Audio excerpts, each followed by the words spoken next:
Well, hello. Welcome to Restoration Movement Conversations by Midwest Ministry Training. My name is Josh Stuckey, and I'll be your host today. I'm joined today by my co-host, Jamie Franke and Mark Nichols. Grateful to have both of you with us today. Today's topic is going to be on the importance and the relevance of restoration history to your church. And I really want to emphasize the to your church part of this.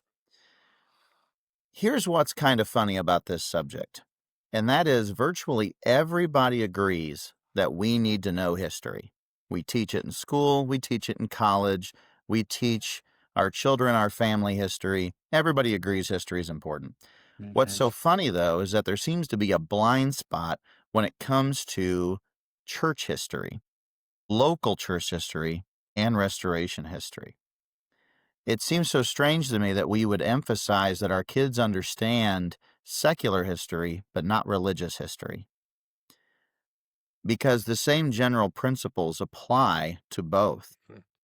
I would say the number one reason to know history, and maybe you all disagree with this, but I think the number one reason is we want to avoid repeating past mistakes and therefore wasting time and resources on things that have already been tried and have failed. Yeah. And the second reason is that we need to know why we are who we are. Like, a church just didn't spring out of the ground one day. It has a history of why it's there and why it has continued. And then thirdly, we need to know how far we are progressing in certain goals, because that church was founded for a reason, for a purpose. How are we doing with that purpose? So before we continue, I want to pass on to Jamie or Mark here. What do you guys think about the importance of religious or church history? Well, one point that I note from the things you said about study of history in general, and this would also apply to the value of church history at large and then your individual congregation's history, is that we stand on the shoulders of others as well. So not only should we learn from past mistakes, but we also stand on the shoulders of others who have helped us grow further in the right direction. And you alluded to that somewhat as well. But I guess I think about it, if you don't study history, if you're unaware of people who've gone before you or before us, you totally miss out on so much helpful information and teaching that would just help you move further and further God's kingdom as well. Yeah.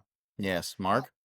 I think the only thing I would add to that would be it also kind of tells you a little bit about the uniqueness or the differences between how else you're going to learn about why aren't we Catholics, why aren't we Methodists, or it's going to tell you the uniqueness of the Restoration movement and help you understand the differences between the other denominations and us.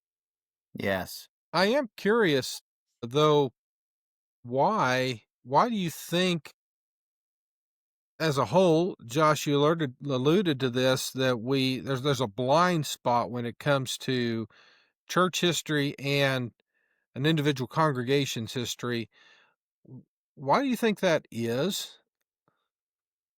Well, if I had to give it one reason, it's because somewhere along the way, the preacher of the church or the leadership of the church stopped talking about it. And I think it can be unintentional.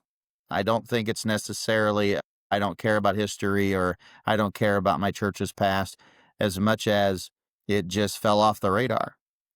And, regardless if it's intentional or unintentional, we can end up, again, repeating mistakes and not knowing why we are who we are, and not know where we are and progressing to certain goals completely unintentionally because we don't know church history.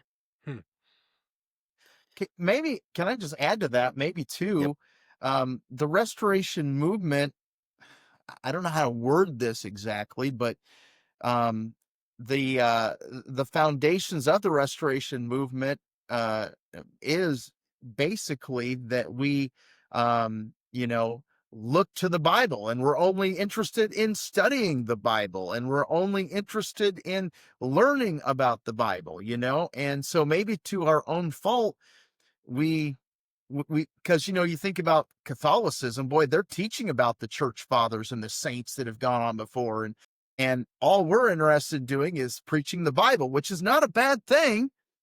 But I think there's some merit to be had in discussing, as Josh and Jamie both said, uh, the the the the origins of the Restoration movement. Well, and what I've done is that I'll introduce, as part of preaching on a certain text, a relevant Restoration movement history story, Oh, or yeah. or a relevant story from our own church's history, and I'll just kind of plug it in there as we go. Hmm. Mhm. And That's a great I've idea, I have Josh. found that can make the sermon really interesting to people. So, like, I never knew that about our church, or I never knew that about our past, and Hmm. it really makes them more interested in the text itself. Mhm. All right. Well, I do want to emphasize today that we're not actually going to tell a bunch of stories from Restoration history. That's really for a different time. But rather, what I want to do, and I know that we want to do collectively, is inspire interest in church history and Restoration history itself. There is so many things that can be learned and can be used by the church today from knowing church history and Restoration history. If you think about it, every modern local church body has a history, and many of them are quite old. Callio is approaching 140 years pretty soon of church history. Just imagine how much time, how much things have changed, even in our local community, just in that period of time. And yet the church remains a staple. In fact, the church is probably the only thing that still remains from 140 years ago. Mm. And that's worth mentioning, Mhm. that we are the oldest continuing living body in the community. And that's worth understanding. To continue here is that I have even found in my 15 years at Callio that mistakes can be repeated because people who haven't even been here 15 years will come in and suggest something that we've already tried, but because they don't know, Right. they're about to go do it again. Yeah. And so you not only need to know church history in terms of like things that happened decades or centuries ago, you actually need to rehearse what's happened in the last 5, 10, 15 years sometimes. Yeah. It's all history Right. and it all matters. Yeah. Yeah. Now, I've heard it said from people that restoration, I've heard this from preachers in our movement. I have been told restoration history is a waste of time. It's never saved anyone. What a waste. I don't need to know any of it to do my job.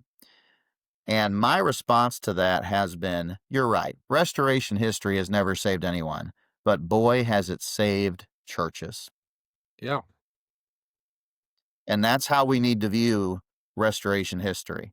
No, if I teach somebody restoration history, I'm not going to lead them to Christ necessarily. There's plenty of stories in restoration history that do that, so it may very well assist with that. But its greater purpose and greater use is for churches not to get off track, but to get even more on track.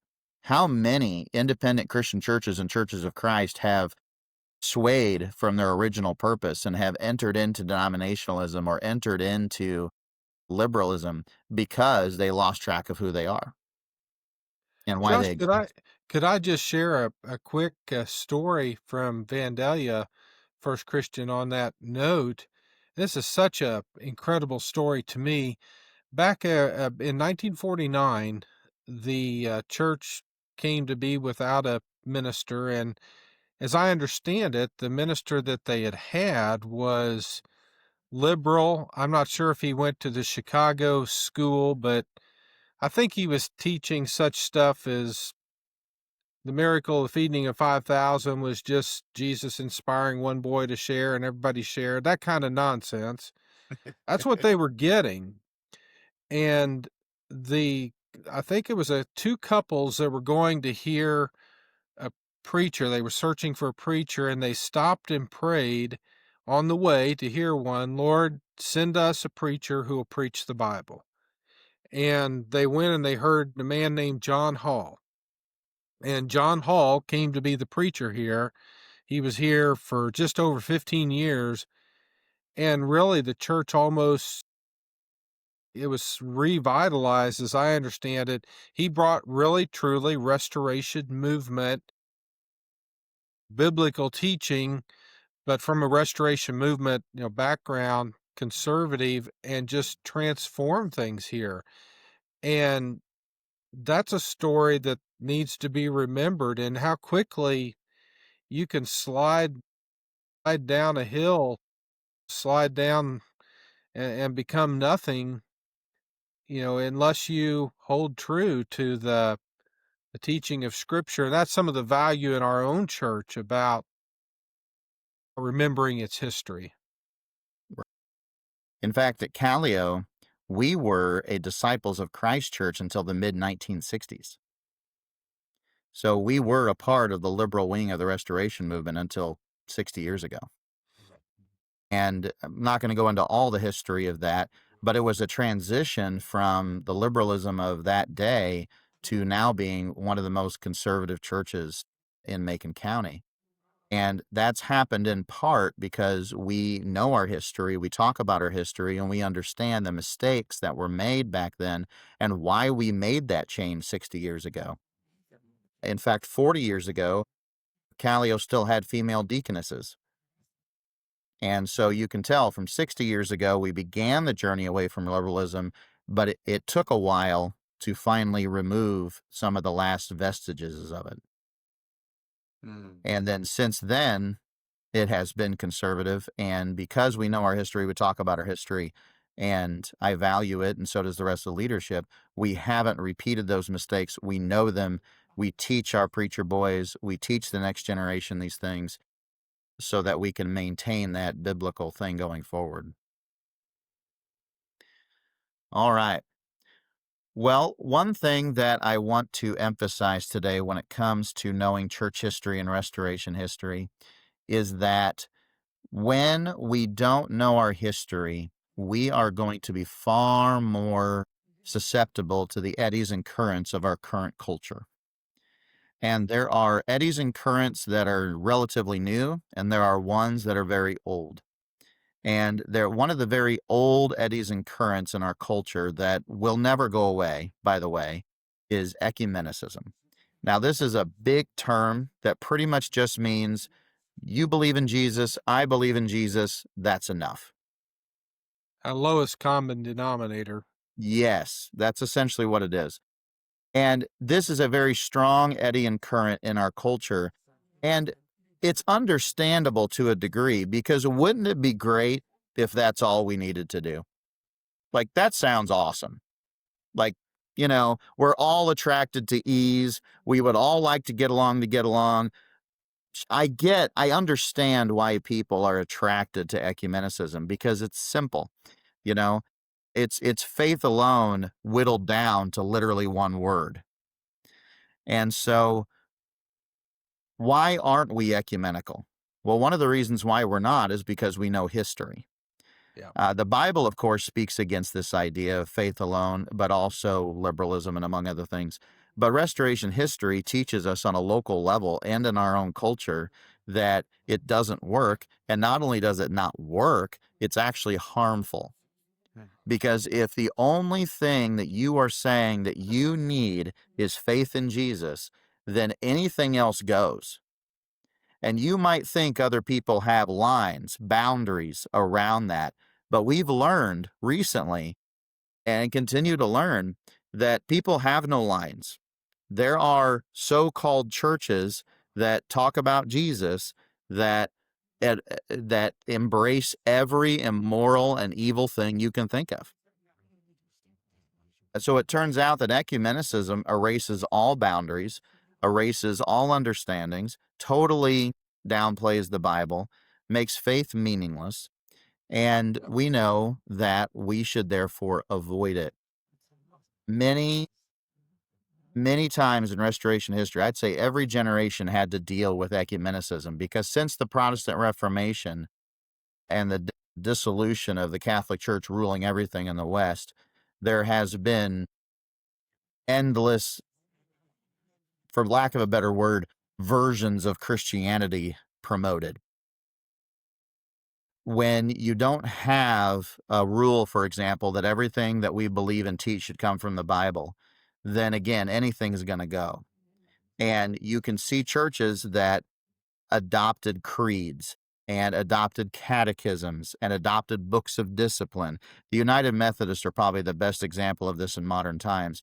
They had all those things. They had books of discipline, they had catechisms, they had all that stuff, and it did not prevent them from falling into complete disarray.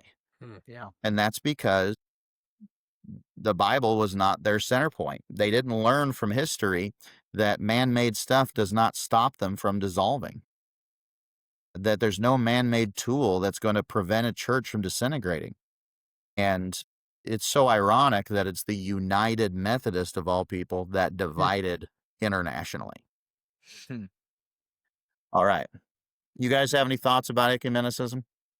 Yeah, the thought that popped in my head here real quick, and I don't want to get too far off on a rabbit trail here, but maybe some of our listeners, as they've heard us just explain what I can't even say the word, what that word means, is how. Okay, so what do we do about ministerial alliances? What Right. the community service? Are we supposed to have nothing to do with those? And so maybe just speak to that maybe a little bit, if each of you would. I feel like I can't speak to it very well because we are in a rural community where we're separate from all the other churches, and so we're not a part of any ministerial alliance. But how do you, who are both in villages or towns or cities, how do you deal with those ministerial alliances? Jamie, go ahead.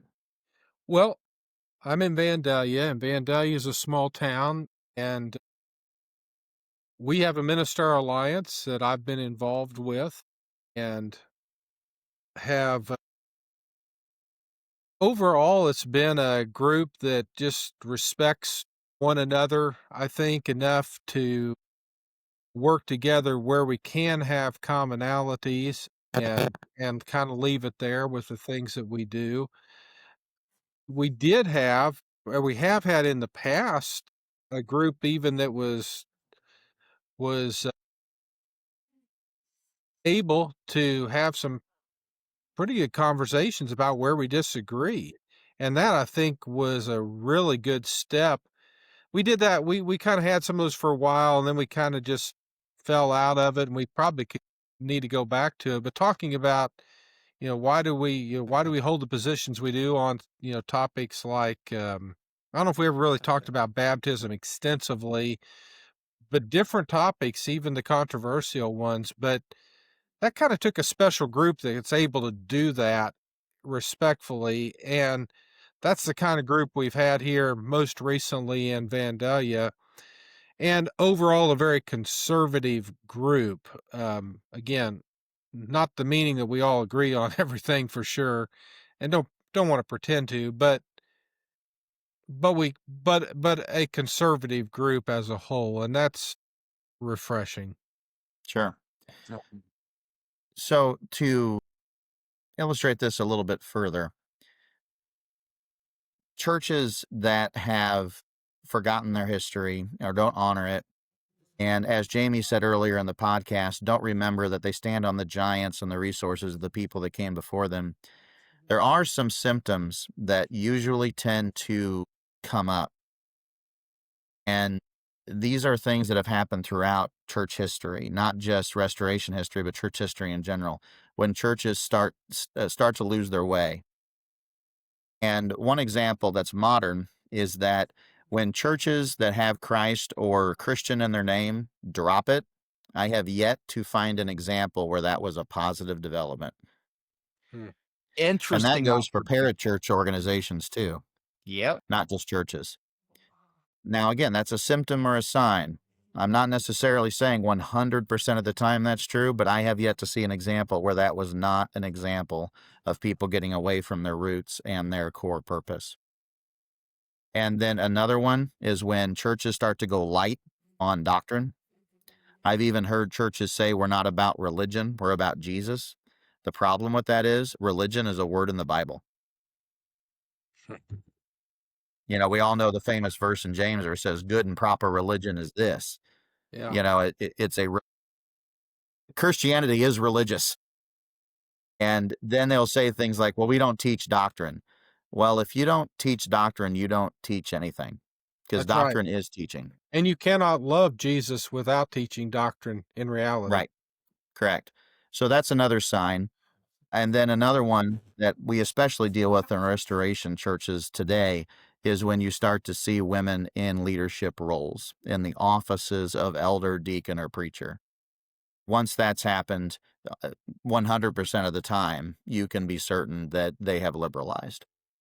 You know, Josh, I would bring up a point, and this I think is where some of this can creep in, the liberal notions, and it really goes back to a misuse of an old restoration movement slogan, which actually I don't think actually had its origin in restoration movement people, but it's a slogan that goes something like this: in matters of faith, unity; in opinions, liberty; in all things, love. And I think that has some value maybe when it's used correctly, but the problem happens is the only things that get put in the category of matters of faith to be unified on are matters of salvation, or basically the plan of salvation and fundamentals connected with that. Everything else gets shifted over to matters of opinion. Well, that's absolutely ludicrous, because the Bible has a lot to teach us that is not matters of opinion, that are not matters of salvation either. God says, be holy as I am holy, for example, or I mean, any number of things in the Bible.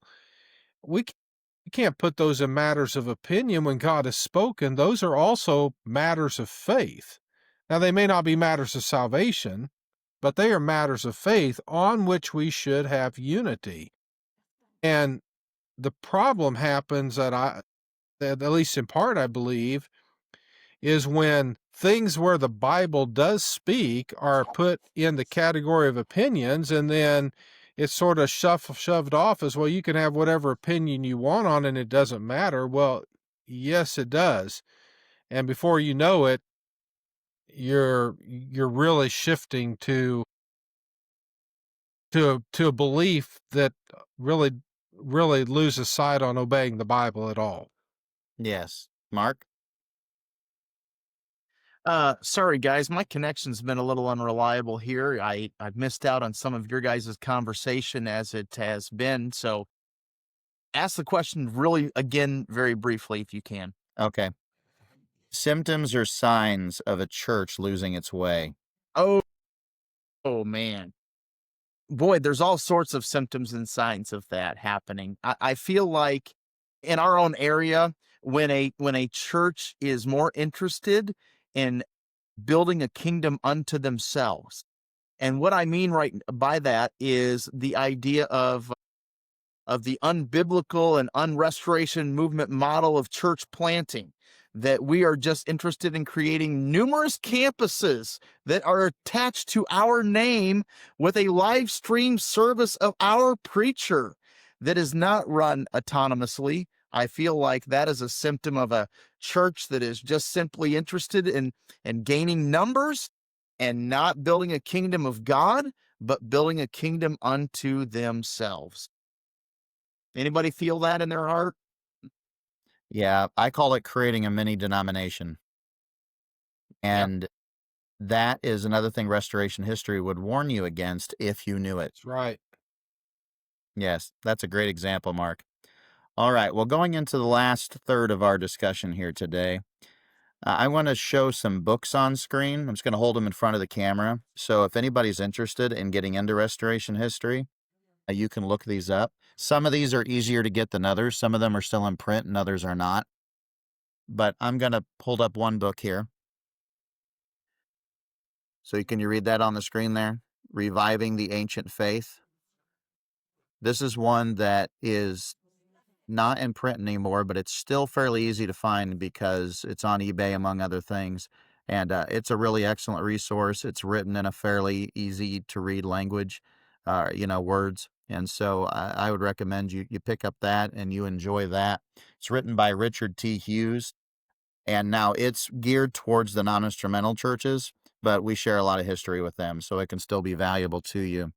And that's another thing I'll mention too, is that the Restoration movement really has three modern branches.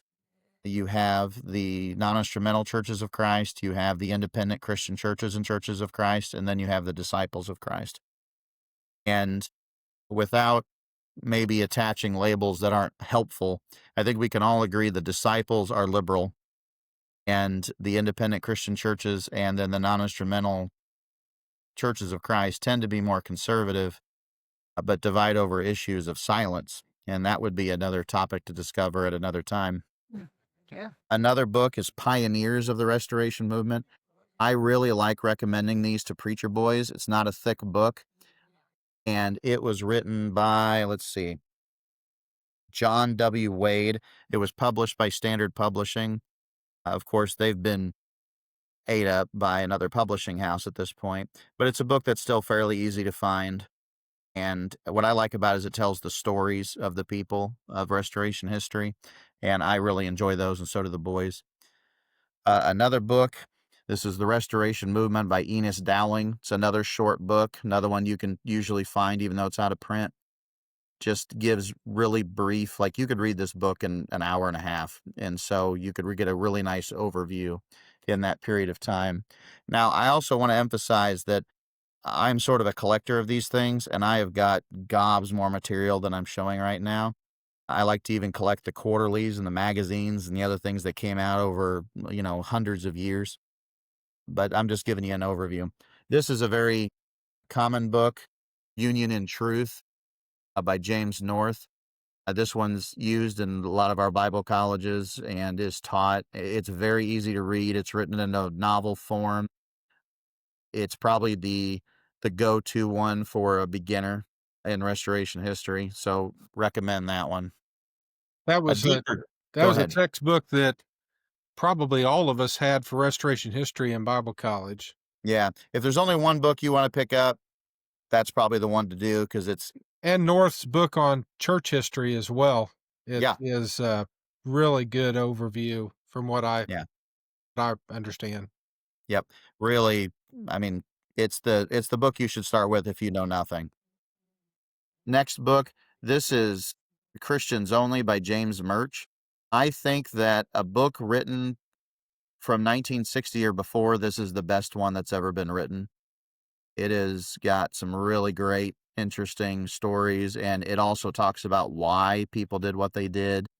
It's a little bit of an analysis of things. It's no longer in print. Still fairly easy to find, though. I own 2 copies myself, and something I really recommend that somebody read who wants kind of the next step after James North's material. Now, there's a book by Leroy Garrett called The Stone Campbell Movement. I know it's hard to see. This is a really big, thick academic read. But if you want to get deeper and you want to know dates and places and times and people and just all the facts, this book is that. And then there's just one example I'm going to show here. The Memoirs of Alexander Campbell. This is an older book that I have, and it talks about just a lot of individual things in his life. He was really an eccentric character. I think a lot of people have like one view of Alexander Campbell.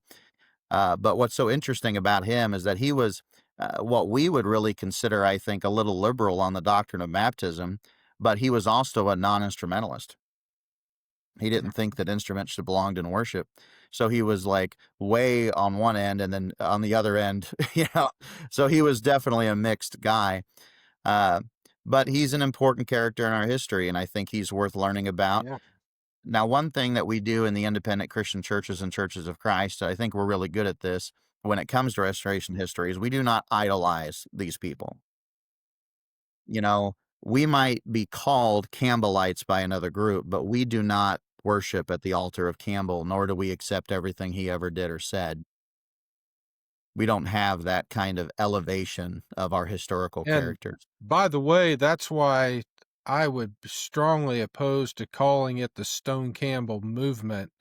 Agreed. Because of that, I would much rather call it the Restoration Movement, which is it's a better name for multiple reasons, but Yeah. one of which is that we don't, and those guys didn't want to be, they didn't want to start another denomination. Their goal was to bring people out of denominationalism, out of man-made creeds, and to unite on the basis of the Bible alone, hence restore the church to what we find in the Bible. So certainly restoration movement is much to be preferred over the probably later lingo Stone Campbell movement. Yeah. And it's another reason too is that Stone, Barton W. Stone, never really came around to the doctrine of the Trinity, for example, which I believe all of us don't have any issues with, and would promote the fact that the Sure. Mark, are you just causing trouble? With Okay, I saw that. All right. But all of us agree that the Father, Son, and the Holy Spirit are all God. But when the Restoration movement began, it's interesting to see how they were coming out of denominationalism, or even in some cases occultism, and it took them century or more to really figure it all out.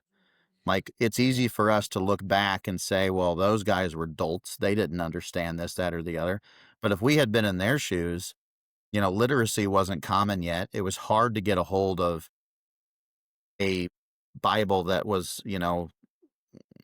in good condition, and commentaries and other study helps were basically non-existent. And also there was a lot of political pressure, depending on where you were, to be one kind of church or another. And so to be an independent church, you would have been the one that stuck out and might have even dealt with persecution, even in the early United States, because up until I think the 1830s, some states had official churches. And a lot of people don't realize that. So there's so much to be gained from studying Restoration history and church history in general. My study of church history has helped me help Catholics understand what happened after the first century church, and why the Catholic Church came to be, for example, and yet other churches that continued to survive after that. A lot of people in the West are convinced that the only church that existed from the first century to the 50s was the Catholic Church, and that's just false. That's just not true. Right. And there's some really good books about that too. And I'm still in the process of studying all that, because it's really fascinating once you understand all that. Well, with that, guys, that's primarily what I wanted to bring out. Any other last thoughts you have? Yeah, I would mention, so what we've talked about here today is the value, the importance of knowing Restoration Movement history and the history of your local congregation. And I might just mention this would apply certainly to preachers who would move into a church, but it could apply to other church members too. And that is, take some time to get to know the church, the local congregation, and its history, because you might wonder, well, why do they do things the way they do things, especially if you're a preacher and part of leadership and decision making and that sort of thing. And when you understand, then they've often have pretty good reason to be doing those things. So my encouragement is, if you go to a new place, just take some time to really get to know the church and its history. If you've been a member at a local church for a while and you aren't aware of your church's history, maybe take some time and dig into that and get to know it. And maybe you'll spark interest in other people as well with that. And then one other thing I would just mention, Josh mentioned that Callio Christian is approaching 140 years old. We're approaching in 2029, 150 years old of Vandalia First Christian. And make sure and take appropriate time to plan and celebrate that. And you might be a member of the church, maybe the leadership, it's not on their radar for one reason or another, but maybe you find interest and you'll get others interested in it. But that is worth celebrating appropriately, and I would just encourage that. Amen. Yeah. And just one thing I would throw in there as well, two things. Number one, Jamie, just to piggyback on that, celebrate your church's history before you become history. You know, tell your kids about the legacy of faith that exists within this church. Tell them about the importance of being here Sunday after Sunday and doing that. Second thing I just want to say, for those of you who maybe struggle to find anything interesting, if you just think history is boring, might I remind you that you study the Bible and the Bible is history, and that we are carrying on the legacy of what Jesus Christ and his disciples laid forth, and we are building on the foundation which the apostles themselves have already built. And so to me, that's exciting and that's thrilling, and to study it and to find it and to be a part of that, just wonderful. So One more thing I would just mention in closing, and that is Midwest Ministry Training offers a number of classes to prepare ministers for the work of ministry. Two of those classes are one on church history, one on Restoration Movement history. And if you are interested in learning about either, when we offer those classes, anybody can take a class with us at a very reasonable price. We would just encourage you to reach out to us, and we'll make sure and be aware of that. So when we offer those classes, you'd have an opportunity to take that and learn about these subjects at a college level. So next step from maybe what you know now, if you've never taken college level classes on these, you would find that to be very, very helpful. yeah. All right, very good. Well, Jamie, only you can close out a podcast as well as you can. So I'll let you close this out. All right. So we invite you to, number one, follow us wherever you get your podcasts, Restoration Movement Conversations, and we enjoy knowing if you follow us. But then we also want you to reach out to us with your comments or questions, and you can do that by emailing us at restorationmovementconversations@midwestministrytraining.com. restorationmovementconversations@midwestministrytraining.com. We would love to hear from you. Excellent. Thank you for joining us today.